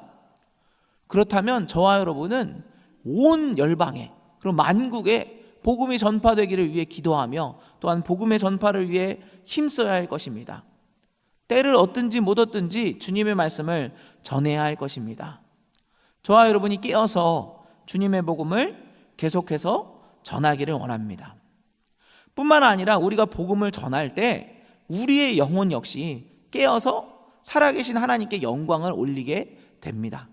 노방전도를 하면은요, 많은 분들이 하나같이 말씀하시는 것이 무엇이냐면 복음을 전하면 전할수록 나의 영혼이 깨어나고 또 나의 영혼 가운데 주님께서 주시는 믿음과 기쁨이 충만해진다고 고백하십니다. 성도 여러분, 저와 여러분이 깨어서 주님의 복음을 전파하기를 원합니다. 또한 우리가 주님의 복음을 전파할 때 어떤 일이 일어납니까? 하나님의 능력이 이 땅 가운데 일어나게 되는 것입니다. 성도 여러분, 선교지에서는요, 지금도 많은 기적들이 일어납니다. 왜 그렇습니까? 예수님께서 우리에게 약속하셨기 때문입니다. 하나님께서 모든 권세를 예수님에게 주셨는데 그 권세와 능력은 우리가 복음을 전할 때 나타나게 되어 있기 때문입니다. 성도 여러분, 저와 여러분이 깨어서 주님의 복음을 전함으로 주님의 능력을 이 땅 가운데 역사하시는 하나님의 능력을 보게 되기를 축원합니다. 주님의 복음을 전함으로 깨어서 승리하시는 저와 여러분 되시기를 원합니다. 셋째로 빛의 자녀로 살아가는 것이 깨어있는 방법입니다. 사도 바울은 에베소서의 말씀을 통해서 이제는 주 안에서 빛이 되었기에 빛의 자녀답게 행해야 된다고 말씀합니다. 이 세상의 즐거움에 빠져서 어두움에 거하는 것이 아니라 예수 그리스도께서 가르치신 대로 착하고 의롭고 진실하게 살아가야 한다는 것입니다. 저와 여러분이 이 마지막 때에 깨어서 빛의 자녀답게 살아가기를 원합니다. 작은 예수 그리스도가 되기를 원합니다. 예수님을 바라보고 예수님을 닮고 예수님의 뜻대로 행함으로 저희들이 빛과 소금으로서의 사명을 감당하기를 원합니다. 그때 저희들의 삶을 통해서 하나님이 역사하시고 많은 사람들도 주님의 살아계심을 깨닫게 될 줄로 믿습니다. 말씀을 정리합니다. 성도 여러분, 지금 우리는 세상의 사람들까지도 종말이 멀지 않았다고 예측하는 시대를 살아가고 있습니다. 저와 여러분이 오직 성령의 충만함으로, 복음을 증거함으로, 그리고 빛의 자녀로 살아감으로 깨어있기를 원합니다. 그래서 우리 모두가 천국의 나팔이 울려 퍼질 그때에 잔치에 함께 참여하게 되기를 축원합니다. 기도하겠습니다. 사랑의 하나님, 저희들 가운데 오늘도 말씀을 허락하시고 저희들의 심령을 깨워주시니 감사를 드립니다. 지금 이 세상은 세상의 사람들도 인류의 멸망이 멀지 않았다고 말하는 그러한 시대를 살아가고 있습니다. 이 엄중한 시대 가운데 저희가 오직 성령으로 충만하여 또한 복음을 증거함으로 빛의 자녀로 살아감으로 깨어있게 하여 주시옵소서. 깨어서 주님의 말씀을 선포하며 주님의 능력을 체험하며 주님의 영광을 올려드리는 주님의 자녀답게 살아가게 하여 주시옵소서. 지금 이 시간 주님의 자녀들이 주님께 나와 간절히 기도하며 나아갑니다. 주여, 저희들의 삶의 어려움과 고통을 아시는 주님, 저희들이 주님께 영광 올려드리며 주님께 충성하기를 원하오니 저희들이 하나님께 영광 올려드릴 수 있도록, 또 저희들이 이 삶을 버텨낼 수 있도록 저희들의 어려움을 긍휼함으로 덮어 주시옵소서. 주님, 역사하여 주셔서 저희들 가운데 연약한 부분들을 치료하여 주시옵소서. 저희들의 간절한 기도를 들으시고 응답하여 주시옵소서. 사랑의 하나님, 이 땅을 불쌍히 여겨주시기를 원합니다. 이 땅 가운데는 지금도 재난이 계속되고 있고 또한 계속되는 전쟁으로 많은 사람들이 죽어가고 있습니다.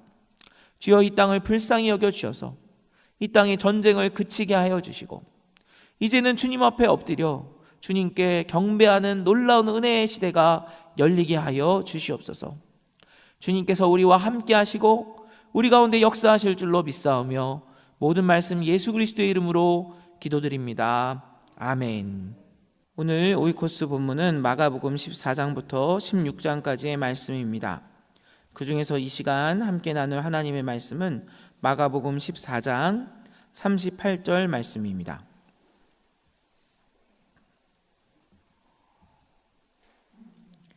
마가복음 14장 38절 말씀을 저희가 한 목소리로 봉독하겠습니다. 시험에 들지 않게 깨어있어 기도하라. 마음에는 원이로되 육신이 약하도다 하시고. 아멘. 이 시간 주님의 전에 나오신 모든 성도님들 가운데 주님께서 주시는 은혜와 능력과 또 말씀의 역사가 있기를 원합니다. 주님께서 함께 하시고 저희들에게 꼭 필요한 말씀을 주실 줄로 믿습니다. 오늘은 예수님께서 겟세마네에서 기도하실 때 제자들에게 기도를 부탁하신 말씀을 저희가 함께 살펴보려고 합니다.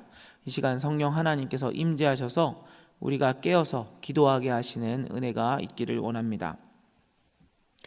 기독교에 있어서 기도만큼 강조하고 또 중요한 것은 없다고 해도 과언이 아닐 것입니다. 그래서 기도를 가리켜서 영적인 호흡이다라고도 하기도 하고요. 또 하나님과의 통화, 또 하나님과의 대화, 소통이라고도 합니다. 기도는 하나님의 은혜와 능력을 경험하는 통로이며 또한 놀라운 응답 역시 기도를 전제로 합니다. 기도하지 않는 크리스천은 강력한 하나님의 용사가 될 수 없습니다.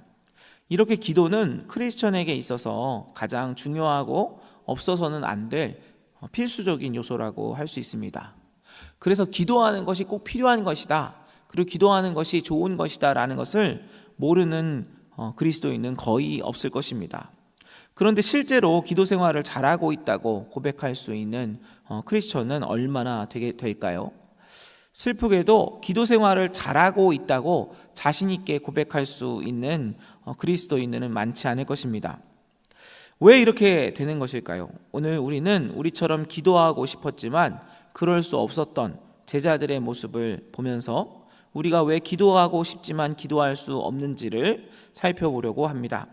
제자들의 모습을 보면서 단순히 제자들이 미련했다고 판단하는 것이 아니라 내가 기도하지 못하는 이유와 비교해보고 극복해서 진정 기도하기에 힘쓰게 되는 저와 여러분 되시기를 원합니다. 먼저 오늘 본문의 상황을 간략하게 설명해 드리겠습니다. 예수님께서는 십자가의 고난의 잔을 받으실 시점이 다가오셨습니다. 예수님이셨음에도 십자가의 고난의 잔을 받는 것은 너무 큰 고통의 시간이었기 때문에 예수님께서는 가장 자신을 사랑하고 잘 이해한다고 생각했던 세 제자만을 데리고 한적한 동산에서 기도하시기 시작합니다. 그리고 사랑하는 제자들에게 예수님을 위해 기도해달라고 부탁하십니다. 이러한 일은 그전까지는 있었던 일이 아니기 때문에 굉장히 중요한 상황이라고 할 수 있죠. 예수님이 땀이 피처럼 흐를 정도로 고뇌와 고통에 기도의 시간을 가지셔야 했습니다. 이런 상황에서 아무리 미련한 제자들이라 할지라도 무언가 심각한 일이 일어날 것임이라는 것을 짐작할 수 있었을 것입니다. 그러나 예수님을 내가 제일 사랑한다고 계속해서 경쟁했던 그 사람들이었음에도, 제자들이었음에도 불구하고 그들은 잠시도 깨어있지 못하고 잠이 들고 말았습니다. 그것도 3번씩이나 잠이 듭니다. 예수님이 중간중간 가셔서 너무 힘이 드시니까 기도하다가 그들이 기도하고 있는지 가보는데 3번이나 계속해서 졸고 있었던 것이죠. 그리고 주님께서는 말씀을 통해서 제자들이 왜 깨어있을 수 없었는지를 말씀해 주셨습니다. 저희들 오늘 본문 말씀 보시면요, 어떻게 되어 있습니까? 오늘 본문 말씀 보면 이렇게 기록되어 있습니다. 돌아오사 제자들이 보는 것을 보시고 베드로에게 말씀하시되 시몬아 자느냐? 내가 1시간도 깨어있을 수 없더냐?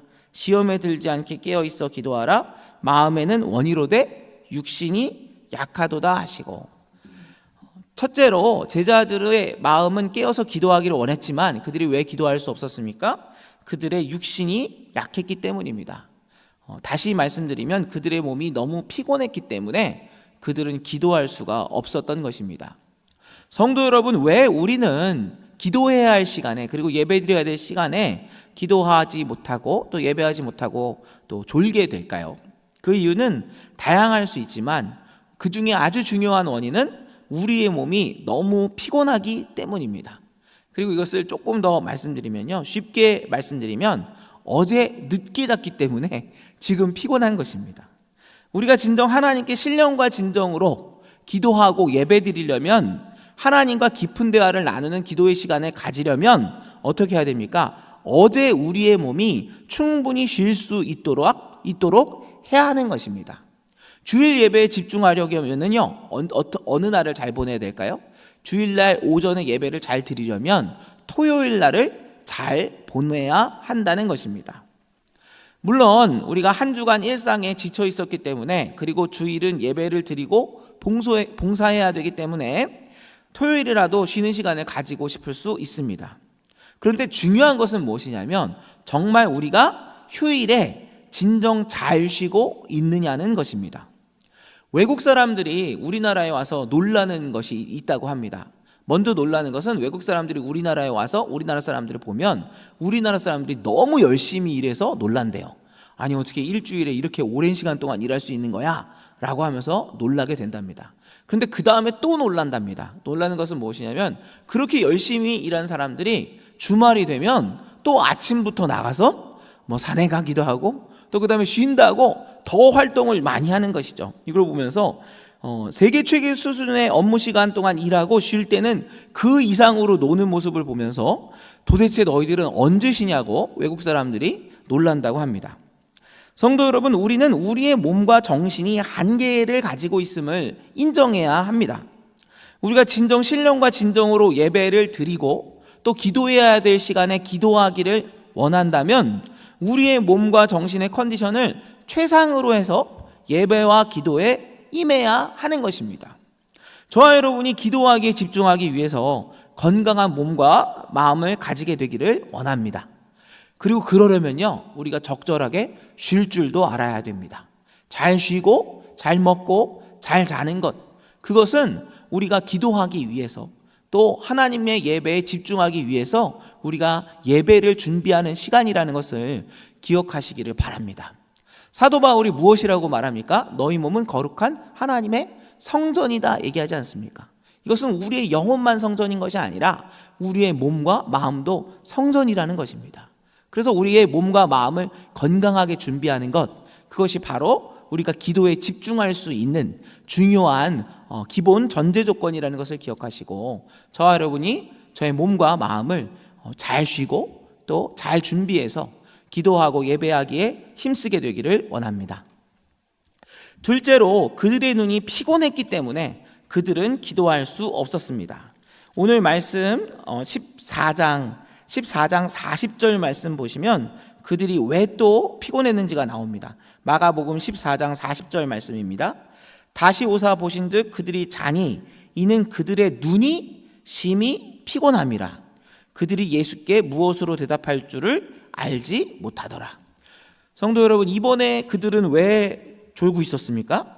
눈이 피곤했기 때문입니다. 눈이. 정확히 그들의 눈이 왜 피곤했는지는 알 수 없습니다. 그러나 우리는 그들이 오래대로 깨어서 너무 많은 것을 봤기 때문에 그들의 눈이 피곤했을 수 있음을 추측할 수가 있습니다. 그들은 예수님의 비전에 집중했던 것이 아니라 너무나 다양한 것들에 관심과 욕심을 가지고 있었고, 그 많은 것들에 관심을 기울이느라 눈이 피곤해서 예수님을 위해 기도할 수가 없었던 것입니다. 성도 여러분, 그들의 눈이 왜 피곤했다고요? 그들이 이 세상에 너무 많은 것을 보았기 때문입니다. 우리가 그 전에 며칠 전에도 말씀을 볼 때 그들은 가이사랴를 보면서 가이사랴에 있는 많은 것들을 보았습니다. 그리고 또 성전에 와서도 성전의 건물이 대단한 것을 보지 않았습니까? 예수님, 이 성전의 건물이 얼마나 대단합니까? 그들은 이 세상의 여러 것들을 보고 그것에 관심을 가지고 있었습니다. 그러니까 그들의 눈이, 그리고 정확하게는 그들의 영혼의 눈이 심히 피곤했던 것입니다. 성도 여러분, 우리가 진정으로 기도하기를 원한다면 우리는 우리의 시선을 다른 많은 것들이 아니라 오직 하나님께만 집중할 필요가 있습니다. 데살로니가 전서 5장 17절에는 우리를 향한 하나님의 뜻이 쉬지 말고 기도하는 것이라고 기록하고 있습니다. 이 의미는 우리가 모든 상황과 시간 가운데 하나님과 대화를 쉬지 않는 삶을 살아야 한다는 것입니다. 항상 하나님께 집중해야 한다는 것입니다.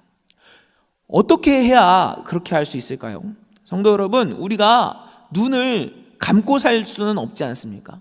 그러면 어떻게 해야 합니까? 우리가 무엇을 보든지 하나님과 함께 보아야 하는 것입니다. 하나님이 원하시는 눈으로, 하나님이라면 이 상황을 어떻게 생각하실까? 하나님이라면 이것을 어떻게 생각하실까? 하나님이라면 내가 이것을 보는 것을 좋아하실까? 이러한 마음으로 살아야 하는 것입니다. 그런데 여러분, 우리가 우리의 모든 상황과 시간 가운데 우리가 가장 중요하게 생각하는 것은 무엇입니까? 가장 우리가 들고 다니고 또 가장 신경 쓰고 언제나 보는 것이 혹시 핸드폰은 아닙니까? 혹시 우리가 가장 원하는 것이 이 세상의 뉴스는 아닙니까? 이렇게 우리가 하나님이 아닌 다른 것들을 보는 데 집중한다면 막상 우리가 기도해야 될 때 기도할 수 없게 될 것입니다. 우리의 영혼의 눈이 피곤해지기 때문입니다. 저와 여러분의 시선이 오직 하나님께로 집중되기를 원합니다.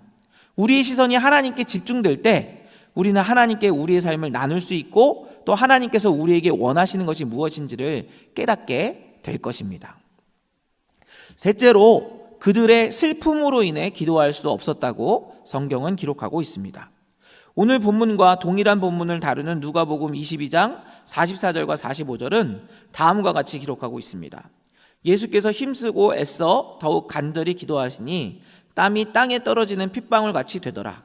기도 후에 일어나 제자들에게 가서 슬픔으로 인하여 잠든 것을 보시고.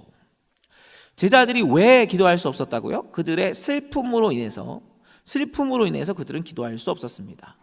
제자들은 두려움과 슬픔, 다양한 감정으로 인해서 걱정하다가 기도하지 못하고 잠이 들었습니다. 이와 마찬가지로 우리가 우리의 감정 속에 파묻힌다면 우리 역시 기도할 수 없습니다. 우리가 어떤 상황 가운데서도 깨어 기도하기를 원한다면 그러면 우리는 우리의 감정에 묻히는 것이 아니라 또 우리의 상황에 묻히는 것이 아니라 우리를 통해 놀라운 일을 이루기 원하시는 하나님을 기대하면서 나의 감정을 온전히 맡겨드려야 합니다. 우리는 종종 내가 가지지 못한 어떤 것 혹은 불평과 불만에 휩싸일 때도 있습니다. 그리고 이런 감정을 가지고 나아간다면 그러면 기도에 집중하는 것이 아니라 나의 감정에 집중하게 될 수 있습니다. 물론 우리가 주님께 나아갈 때 먼저는 우리의 상황과 감정과 형편을 주님께 올려드려야 합니다. 그러나 그것만 올려드리는 것은 아닙니다. 우리의 상황과 형편을 주님께 올려드리고 그 후에는 하나님의 뜻이 무엇인지 묻고 또 하나님의 뜻이 우리의 삶 가운데 이루어지기를 기도해야 하는 것입니다. 우리의 상황이 아무리 힘들더라도 또 우리의 감정이 많이 힘들고 어렵더라도 그럼에도 불구하고 우리가 기도해야 하고 또 기도할 수 있는 이유는 무엇이냐면 하나님께서는 우리의 모든 문제보다 크시고 또 우리와 함께 하시며 그 문제를 해결하실 능력이 있으신 분이시기 때문입니다. 이것을 우리가 믿는다면 우리의 감정과 상황을 넘어서 주님을 향해 기도할 수 있게 될 줄로 믿습니다. 그런데 어떨 때가 있냐면요, 너무 큰 고통과 아픔이 찾아올 때가 있습니다. 우리 삶 가운데 너무 큰 고통과 아픔이 찾아올 때가 있는 것이죠. 예를 들면 제자들도 사실은 굉장히 큰 고통과 슬픔의 시간을 맞이하고 있었습니다. 사랑하는 예수님이 이제 고난을 받고 죽으실 줄 모른다는 그런 어려운 그 슬픔 가운데 그들은 그 슬픔이라는 감정 가운데 기도에 집중할 수 없었을 것입니다. 그리고 우리가 너무 어려울 때, 예를 들면 어려움 가운데 있을 때 누군가가 야, 너 너무 힘들겠다, 그러니까 너 깨어서 기도해야 돼 라고 얘기하면 그 이야기는 맞는 이야기지만 우리가 감당하기 어려운 이야기입니다. 너무 힘들고 어렵고 고통이 있는데 기도하라는 이야기, 그것이 너무 어려울 때가 많이 있습니다. 그러면 어떻게 해야 될까요? 너무 어렵고 힘들고 아플 때는 어떻게 해야 하겠습니까? 그때 우리가 해야 되는 것은 우리가 예수님께 붙어 있는 것입니다. 성도 여러분, 예수님의 제자들이 계속해서 기도할 수 없었지만 그들을 누가 깨워주셨습니까? 예수님이 깨워주셨습니다. 우리의 상황 가운데 우리가 때때로 넘어지고 기도하다가 실패할 때도 있을 것입니다. 그러나 우리가 예수님께 붙어 있기만 한다면, 끝까지 버틴다면, 그러면 예수님이 우리의 삶 가운데 찾아오셔서 우리를 깨워주실 줄로 믿습니다. 저와 여러분이 기도의 자리를 떠나지 마시기를 바랍니다. 기도 가운데 역사하시는 하나님, 우리의 기도를 들으시는 하나님, 우리와 함께 하시며 우리를 깨워주시는 하나님을 믿고 의지함으로 기도의 자리를 지키시는 저와 여러분 되시기를 원합니다. 성도 여러분, 저와 여러분이 진정으로 기도할 수 있는 크리스천이 되기를 원합니다. 하나님께 나아갈 때 우리의 몸과 마음이 준비되어지기를 원합니다. 우리의 눈이 다른 것이 아닌 하나님께 집중되기를 원합니다. 나의 감정과 환경에 파묻히는 것이 아니라 모든 것을 주님의 시간에 완전하게 하실 하나님을 기대함으로 기도하시기를 원합니다. 그리고 끝까지 예수님의 곁을 떠나지 말고 붙어 계시는 저와 여러분 되시기를 축원합니다. 기도하겠습니다. 사랑의 하나님, 오늘도 저희들 가운데 말씀해 주시니 감사드립니다. 저희들이 깨어서 기도하기를 원하지만 그러지 못할 때가 너무 많이 있습니다. 하나님, 저희가 주님을 사랑하기에, 주님께 기도하기 원하기에, 또 주님께 예배하기 원하기에 저희들이 주님께 저희들의 몸을 올려드리기를 원합니다.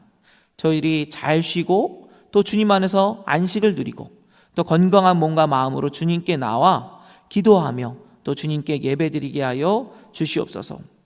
사랑의 하나님, 저희가 또한 이 세상을 보느라 눈이 피곤해지지 않기를 원합니다. 저희들이 오직 하나님을 바라보게 하여 주시고 또 하나님과 함께 세상을 보고 하나님과 함께 모든 것을 가지고 기도하는 주님의 제자들이 되게 하여 주시옵소서.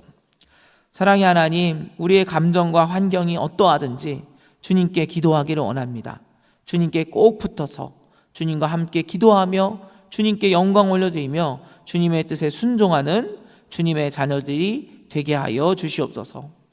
이 시간 저희들이 주님께 간절히 기도하며 나아갑니다. 주님, 저희들의 기도에 응답하시는 하나님, 저희들이 간절히 주님을 찾게 하여 주시고 주님을 향한 기도에 주님께서 속히 응답하여 주시옵소서. 우리들과 항상 함께 하시고 우리들에게 새 힘을 주시겠다고 약속하신 주님, 저희들에게 기도할 수 있는 힘을 주시고 또 주님을 붙잡게 하여 주시고 주님께 더욱더 순종함으로 주님의 백성답게 살아갈 수 있도록 도와주시옵소서. 나라와 민족을 위해서, 또 교회를 위해서, 또 가정을 위해서 간절히 기도하는 주님의 성도들의 기도를 들으시고 주님의 시간에 주님의 방법대로 놀랍게 역사하여 주시옵소서. 주님께서 함께 하심에 감사드리오며 모든 말씀 예수 그리스도의 이름으로 기도드립니다. 아멘. 오늘 오이코스 본문은 누가복음 1장의 말씀입니다. 그 중에서 이 시간 함께 나눌 하나님의 말씀은 누가복음 1장 38절 말씀입니다. 누가복음 1장 38절 말씀을 함께 봉독하겠습니다. 마리아가 이르되 주의 여종이오니 말씀대로 내게 이루어지이다 하매 천사가 떠나 가니라. 아멘. 이 시간 깨어서 주님의 말씀을 듣고 간구하기 위해 주님의 전에 나오셔서 기도하시는 모든 분들 가운데 하나님께서 귀한 은혜와 말씀을 허락하시기를 원합니다. 어제까지는 마가복음의 말씀을 저희가 함께 살펴보았고 오늘부터는 누가복음의 말씀을 통해서 하나님께서 어떻게 역사하시고 또 예수님이 어떻게 사역하시는지를 보고 있습니다. 누가복음의 말씀을 통해서 주님께서 놀라운 은혜 주시기를 원합니다. 누가복음은 바울의 전도여행에 동행했던 누가가 사도행전과 함께 서술한 복음서로 알려져 있습니다. 누가는 의사였고 이방인이었습니다. 그는 로마교회 성도들을 포함하는 이방인들의 많은 관심을 가지고 있었고 데오빌로로 대표되는 이방인 성도들에게 복음서와 사도행전을 서술하여 전했습니다. 의사였고 이방인이었던 누가는 가난한 자, 소외된 자, 그리고 이방인들에 대한 주님의 복음과 사랑을 구체적이고 아름다운 헬라어 문체로 서술하였습니다. 또한 누가복음에서 강조되었던 것이 바로 여성에 대한 기록과 관심이었습니다. 오늘은 그 중에서 예수님의 어머니 마리아에 대한 말씀을 살펴보고 은혜를 나누려고 합니다. 마리아는 예수님의 어머니였죠. 그런데 이 마리아는 먼저 하나님의 말씀 앞에 온전히 순종하는 사람이었습니다. 누가복음 1장에서 마리아는 다윗의 자손 요셉이라 하는 사람과 약혼한 처녀였다고 기록하고 있습니다. 당시 이스라엘에서는 10대의 성년식을 하고 또 결혼을 했기 때문에 이때 마리아의 나이가 대체로 10대 중후반 정도였다고 추정하고 있습니다. 그리고 이러한 추정이 맞다면 청소년 혹은 청년의 나이였던 마리아에게 천사가 나타났던 것으로 보입니다. 그리고 마리아에게 나타난 천사가 전한 소식은 마리아가 하나님의 은혜를 받았고 성령님의 임하신 가운데 예수님을 잉태할 것이라는 소식이었습니다. 그런데 이러한 소식은 처녀였던 마리아에게는 매우 두렵고 떨리는 소식이었을 것입니다. 당시 율법에 따르면 결혼하기 전에 잉태하게 되면 처녀는 간음한 것으로 여겨져서 돌에 맞아 죽을 수 있었기 때문입니다. 그래서 요셉이 어떻습니까? 요셉이 후에 마리아가 잉태된 것을 알았을 때 조용히 파혼하려 했던 것은 사실은 마리아의 생명을 구하기 위한 의도였습니다. 이렇게 생각해 볼 때 마리아가 아무리 성령으로 잉태할지라도 이를 모르는 사람들에 의해 생명이 위험해질 수 있는 그러한 상황이었던 것입니다. 그럼에도 마리아는 이러한 하나님의 말씀 앞에 주의 여종이오니 말씀대로 내게 이루어지이다 라고 순종합니다. 어떻게 마리아는 자신의 생명이 위험해질 수 있었음에도 불구하고 하나님의 말씀에 순종할 수 있었을까요? 첫째로 마리아가 주님의 여종이었기 때문입니다. 오늘 말씀에 보면 마리아가 주의 여종이오니 이렇게 고백하고 있습니다. 마리아는 자신의 인생의 주인이 자신이 아니라 하나님이라는 것을 고백하는 여인이었습니다. 그렇게 자기는 종이기 때문에 하나님이 말씀하시면 듣겠다는 것입니다. 하나님의 종이기 때문에 나의 인생을 내가 결정하는 것이 아니라 나의 주인이신 하나님의 뜻에 순종하겠다는 것입니다. 종이기에 온전히 순종하겠다는 마리아의 모습은 저희가 그전 말씀에서 저희가 마가복음의 말씀에서도 자기 부인에 대한 말씀을 하지 않았습니까? 자기 인생의 주인이 내가 아니라는 진정한 자기 부인의 그러한 삶을 살았던 사람이 마리아였던 것입니다. 그래서 마리아는 나의 삶의 주인이 내가 아니라 하나님이시기 때문에 주님의 뜻대로 이루어지기 원합니다. 그것이 서로 나의 생명이 위험해지는 상황이라 할지라도 그대로 이루어지기를 원합니다 라고 고백할 수 있었던 것입니다. 성도 여러분, 저와 여러분이 항상 저희가 하나님의 종임을 잊지 마시기를 원합니다. 나의 인생은 이제 내가 사는 것이 아니요 오직 내 안에 예수 그리스도가 사는 것이라고 고백하며 주님의 뜻에 온전히 순종하시는 저와 여러분 되시기를 원합니다. 또한 마리아는 하나님의 일하심, 메시아의 나심을 기다리고 있었기 때문에 주님의 말씀에 온전히 순종할 수 있었습니다. 구약 성경의 마지막 선지자인 말라기 선지자의 예언 후에 약 400년의 시간 동안 하나님께서는 더 이상 선지자들을 보내지 않으셨습니다. 그리고 이 400년의 시간 동안 이스라엘이 겪어야 했던 시간은 매우 힘들고 어려운 시간이었습니다. 바벨론 이후에도 페르시아 제국과 알렉산더의 헬라 제국, 그리고 여러 나라들의 지배와 탄압을 받아야 했습니다. 이후 마카비 혁명을 통해서 잠시 독립이 되기도 했지만 다시 로마 제국에 점령당하면서 이스라엘은 오랜 식민지 생활을 하게 되었습니다. 이러한 어려움 가운데 이스라엘의 많은 사람들은 더 이상 말씀하지 않으시는 하나님께서 구원자를 보내주시기를, 다시 말씀해 주시기를 간절히 고대하고 있었습니다. 그들의 기다림과 간절한 부르짖음은 마치 애굽에서 400년 종살이하던 그들의 선조들이 하나님께, 하나님 언제까지 우리가 이렇게 지내야 합니까? 하나님 저희를 구원해 주세요 라고 간구했던 것처럼 그들 역시 하나님 저희를 불쌍히 여겨 주옵소서, 저희들 가운데 구원을 허락해 주옵소서, 저희들 가운데 약속하신 메시아를 보내달라고 그렇게 간절히 기다리는 기도와 부르짖음이 있었던 것입니다. 마리아는 비록 아직 어린 소녀였지만 하나님께서 다시 말씀하시기를, 다시 역사하셔서 구원자 메시아를 보내주시기를 간절히 기다렸습니다. 그래서 그녀를 통해 메시아를 주시겠다는 하나님의 말씀을 들었을 때에 그 말씀에 순종할 수 있었던 것입니다.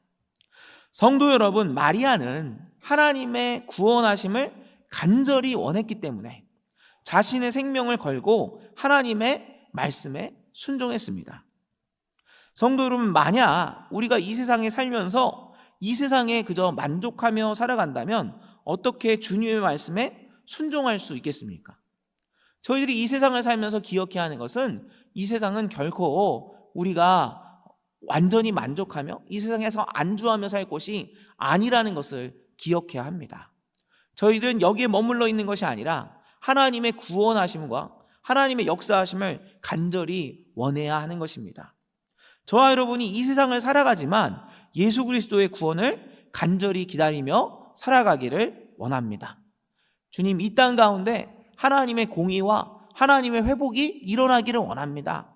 하나님의 역사가 일어나기를 원합니다. 언제야 하나님의 뜻이 이루어지겠습니까? 하나님의 뜻이 이 땅 가운데 이루어지기를 원합니다. 그렇게 간절히 기도하며 또 주님의 역사하심을 기다리시는, 그 구원하심을 예비하시는 저와 여러분 되시기를 원합니다. 이렇게 주님의 구원을 간절히 구하는 사람들, 그러한 사람들을 통해서 주님은 주님의 일을 이루실 줄로 믿습니다.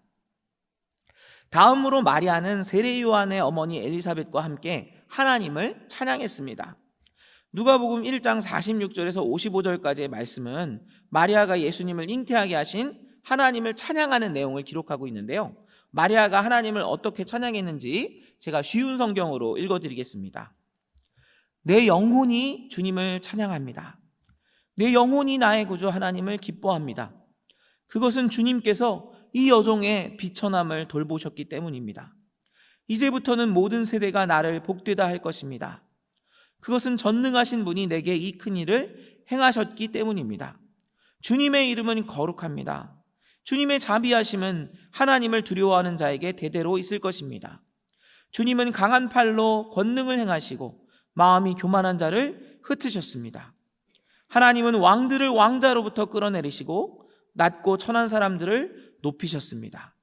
굶주린 사람들을 좋은 것으로 채우시고 부자를 빈손으로 돌려보내셨습니다.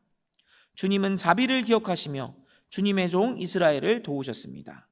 우리 조상들에게 말씀하신 대로 아브라함과 그 자손들을 영원히 도우실 것입니다.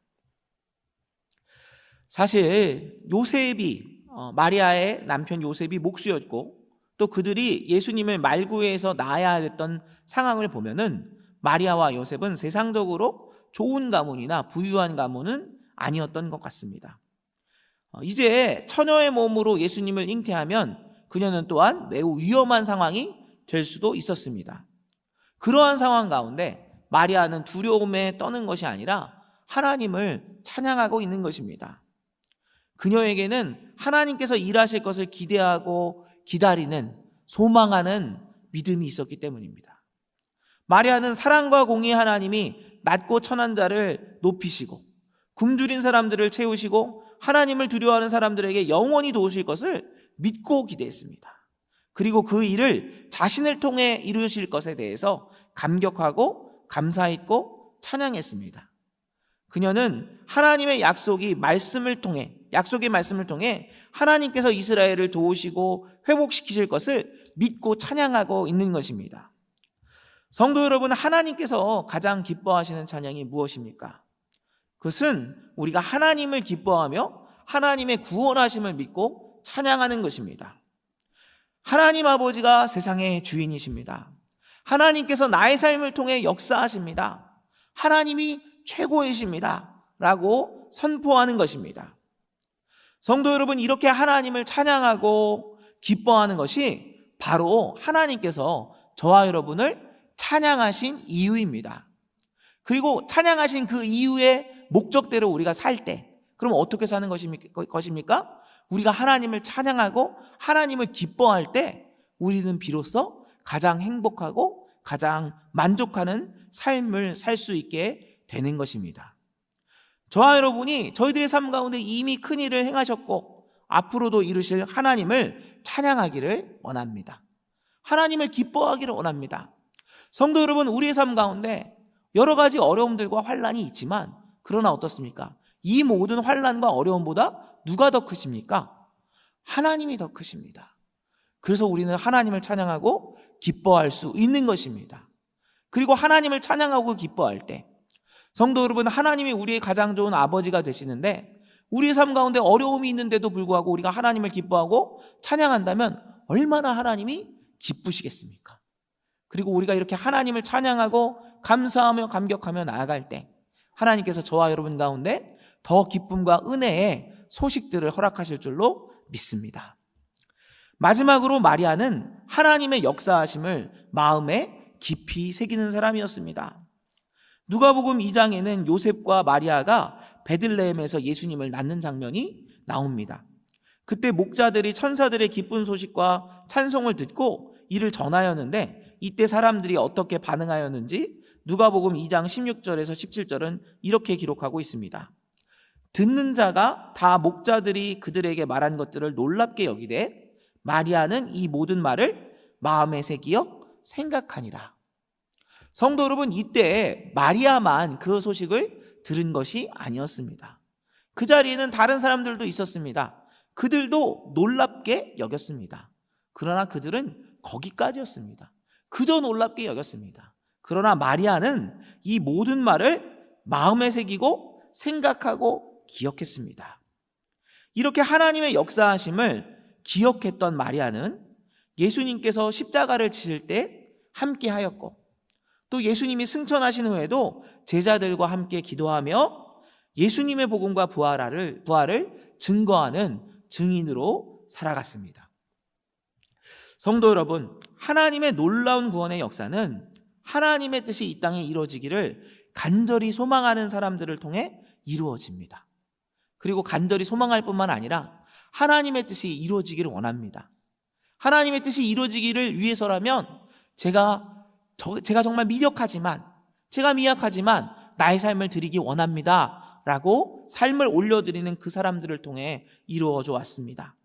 어린 소녀임에도 하나님의 구원을 소망하고 순종하며 하나님을 찬양했던 마리아, 하나님의 역사하심을 마음에 새기고 기억했던 마리아처럼 저와 여러분이 하나님께 순종함으로 주의 길을 예비하기를 원합니다. 기도하겠습니다. 사랑의 하나님, 오늘 저희에게 말씀하여 주심에 감사를 드립니다. 하나님의 말씀 앞에 자신의 생명이 위험해질 수 있음에도 주의 여종이오니 주의 말씀대로 되기를 원합니다 고백했던 마리아처럼 저희들도 저희들이 하나님의 종임을 잊지 않게 하여 주옵소서. 하나님께서 하나님의 뜻을 이 땅 가운데 이루실 것을 기대함으로 이 땅에 머물러 사는 인생이 아니라 하나님의 나라가 임하기를 간절히 기도하며 또한 하나님의 구원을 위해 구원하심을 기다리며 또 하나님께 순종하는 주님의 종들이 되게 하여 주시옵소서. 사랑의 하나님, 저희가 하나님을 찬양하며 기뻐하기를 원합니다. 하나님께서 저희들 가운데 큰 일을 행하셨습니다.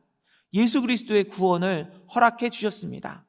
그로 인해 우리가 기뻐하며 하나님을 찬양하게 하시고 하나님께서 주시는 구원의 기쁜 소식을 전하는 삶을 살게 하여 주옵소서. 또한 하나님, 저희가 하나님의 역사하심을 마음에 깊이 새기기를 원합니다. 하나님이 역사하셨고 또 하나님이 앞으로 이루실 일들을 기대하며 기억하며 또 주님의 증인으로서 주님의 복음의 증인으로서 살아가는 주님의 종들이 되게 하여 주시옵소서. 사랑의 하나님, 이 시간 주님의 종들이 이 자리에 나와 엎드렸습니다. 저희들이 주님의 뜻이 무엇인지를 알기를 원합니다. 주님의 말씀을 듣기를 원합니다. 이 시간 주님의 전에 나온 주님의 종들에게 주님의 말씀과 주님의 은혜를 부어 주옵소서. 주님의 뜻을 깨닫게 하여 주시고 주님의 말씀에 순종할 수 있는 믿음을 허락하여 주옵소서. 이 시간 저희들의 연약함을 주님께 올려드립니다.